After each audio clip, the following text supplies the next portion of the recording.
Hi guys, good morning. So இன்னைக்கான today's energy பார்ப்போம். Slots எல்லாம் ஓப்பனாக தான் இருக்குது. ஸ்லாட்ஸ் வேணும்னா புக் பண்ணிக்கலாம். ரெக்கார்டட் டேரட் கார்டு ரீடிங் வேணும்னாலும் புக் பண்ணிக்கலாம். கோச்சிங் டீட்டெயில்ஸும் கேட்டு தெரிஞ்சுக்கலாம்.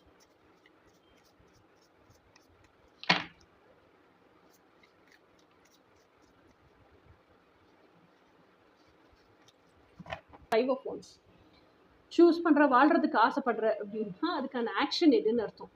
ஸோ அப்போ ஃபைவ் ஆஃப் ஒன்ஸ் அப்படிங்கிறது என்னென்னா அந்த ஆக்ஷன் எடுக்கும்போது நமக்குள்ள டீப் வித்தின் அவர் ஹார்ட் இருக்கு இல்லையா? ஸோ அப்போது அதை ஆராய்ச்சி பண்ணுவோம்ல.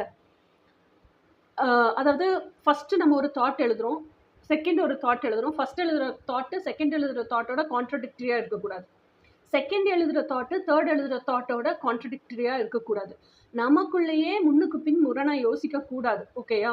ஸோ அப்போ ஃபைவ் ஆஃப் ஒன்ஸ் அப்படிங்கிறது என்னென்னா நம்ம பேஷன் என்ன அப்படிங்கிறதுல அந்த டீப் ரிசர்ச் இருக்கணும், ஒரு சர்வே இருக்கணும்.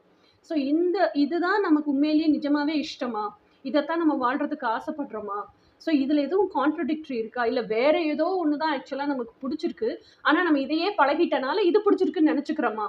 ஸோ இதெல்லாமே உங்களுக்குள்ளேயே அந்த குட்டையை குழப்பிட்டு அந்த குழப்பின குட்டையிலேருந்து ஒரு தெளிவு நிலை அடைவோம் பாருங்கள். அந்த தெளிவு நிலை அடைகிற எனர்ஜி தான் ஃபைவ் ஆஃப் ஒன்ஸ். இதுதான் இன்னைக்கான எனர்ஜி. இனி நாளைக்கான எனர்ஜி என்ன நாளைக்கு பார்ப்போம். Until then by.